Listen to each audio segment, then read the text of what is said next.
Hey, what's up? MANIKK here, and today I'm going to be answering a question. Well, a combination question. Recently, I put out a post on Threads asking for people to show up with anything they've been curious about related to film photography, cinematography, camera tech, and color grading, because I figured that I might be able to make this channel useful in a different way. So the question that I was asked is, what's my go-to film stock for moody and nighttime shots? And how do I approach color grading to keep that cinematic feel without overdoing it? So the film stock that I use is Kodak Vision 3 500T.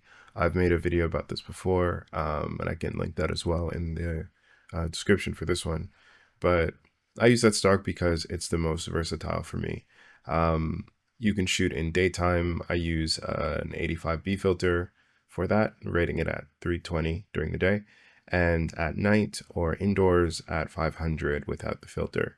You can shoot without the filter either way. But you're going to have to correct differently, like grade differently to get different results out of it. To mainly address your question though, I use 500T when shooting on film for nighttime stuff. I shoot on Voigtlander lenses. Voigtlander lenses are quite fast. They are an f1.4 range to an f2.8, I think, at the slowest. Talking about the open-ended lenses, but yeah, I use those the most. When I shoot anamorphic, I combine those blocks with Voigtlander lenses and a Nikon 50-1.8, so it's also quite fast. And yeah, those help me the most when I'm shooting in dark settings. As for the next part of how I grade these things, so part of how I shoot helps me in the grade. So I shoot usually a stop over if possible if I'm shooting in dark situations. And if I have a space that I'm actually lighting, I try to have a room tone or something like that set up so that I'm always lighting so that I can see much more of what will actually come through in the final.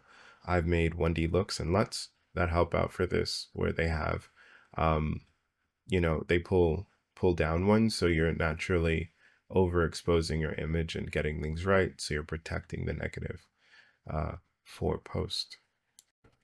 As for a sample of me grading, I have some power grades that I use, along with a few custom tools from some of my friends who are great colorists and color scientists as well.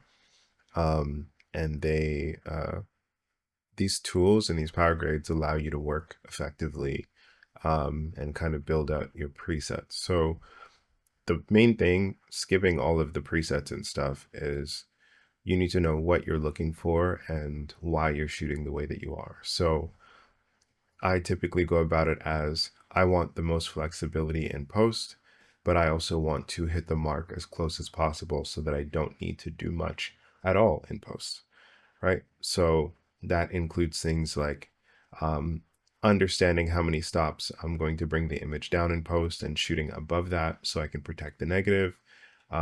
If it's digital, I'd shoot at different ISOs to make sure that things are cleaner.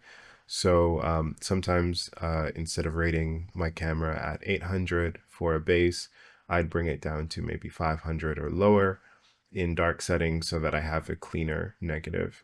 And the other reverse works too. So if you're in brighter situations, you want to boost a little bit so that you can protect more highlight information. Depending on the camera you have, it may shift that information up or down.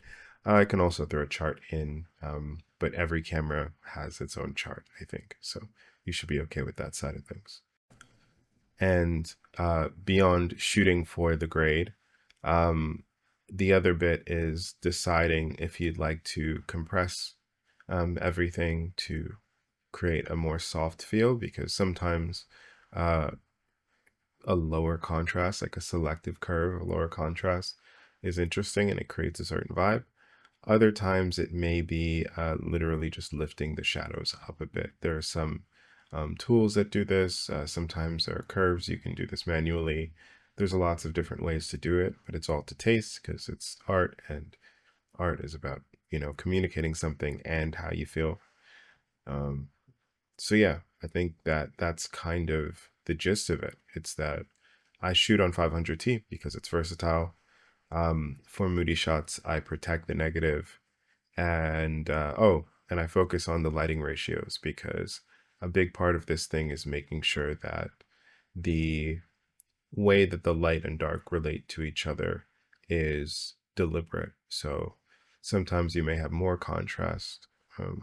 Sometimes you may have less. Sometimes the light will be harder or softer. Sometimes the light will wrap around the face.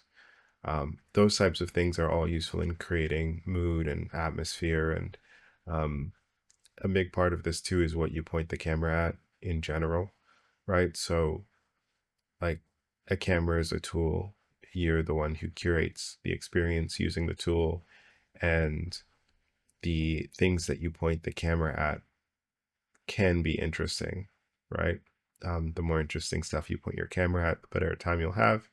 And your skill is in choosing stock or processing or grading and lensing and everything, exposure, to reinforce the representation of that subject according to your own preference, right? So yeah, you communicate with the tool and point the camera at interesting things to make it easier.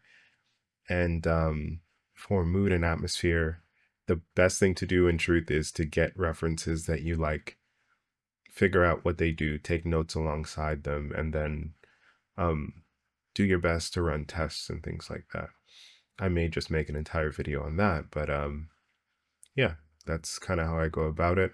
That's why I pick certain film stock when I shoot in darker settings. In truth, a lot of digital stuff is more effective in shooting in no light situations, um, but there's lots of ways to make it interesting. Also, a quick note for clarity. When it comes to the idea of something being cinematic, usually what's being said is that there's a clear visual language serving story that fits the conventions of the movies that we watch on a regular basis.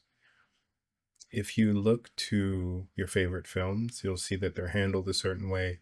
The camera will move or not move to clarify whatever's going on. I think at times the cinematic feel is polish and refinement. So if it's looked at from that lens, I think the easiest way to go about making your stuff seem quote unquote cinematic is to design your shots around storytelling.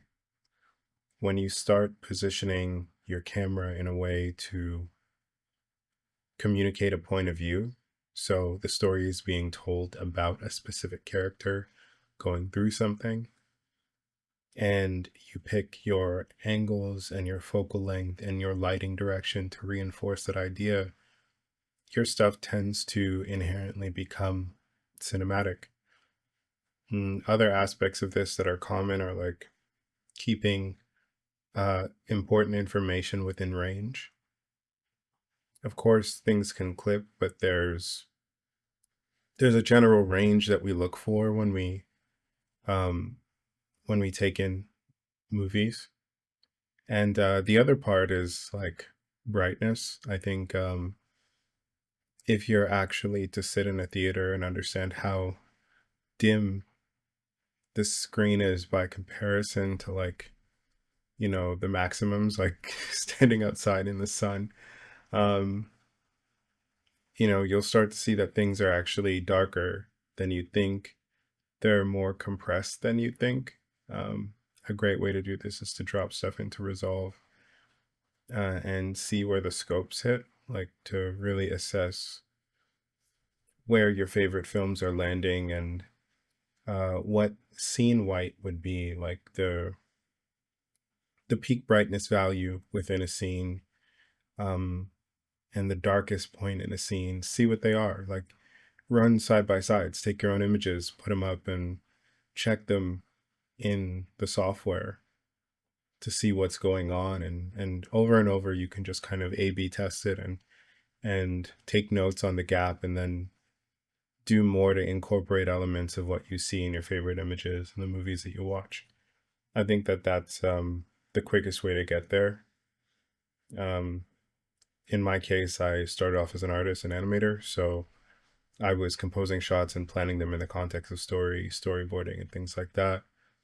And then when you understand lighting on top of your composition and your clarity and storytelling, you get that dramatic feeling as opposed to it being um, unfocused, right? So selective use of depth, right? That can be done and pushed forward. It all serves story, right? So if you have a lens wide open and deep down or stop down, um, those can both make sense, and they're both not like inherently more or less cinematic.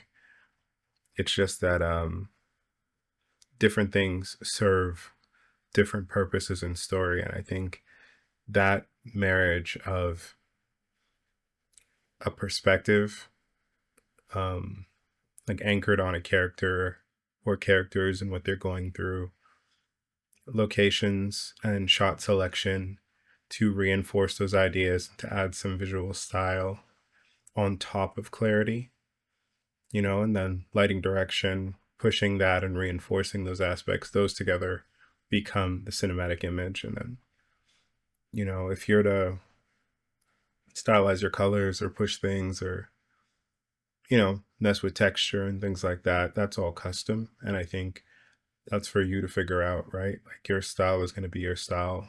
What you think is cool is just for you, right? You're supposed to think it's cool.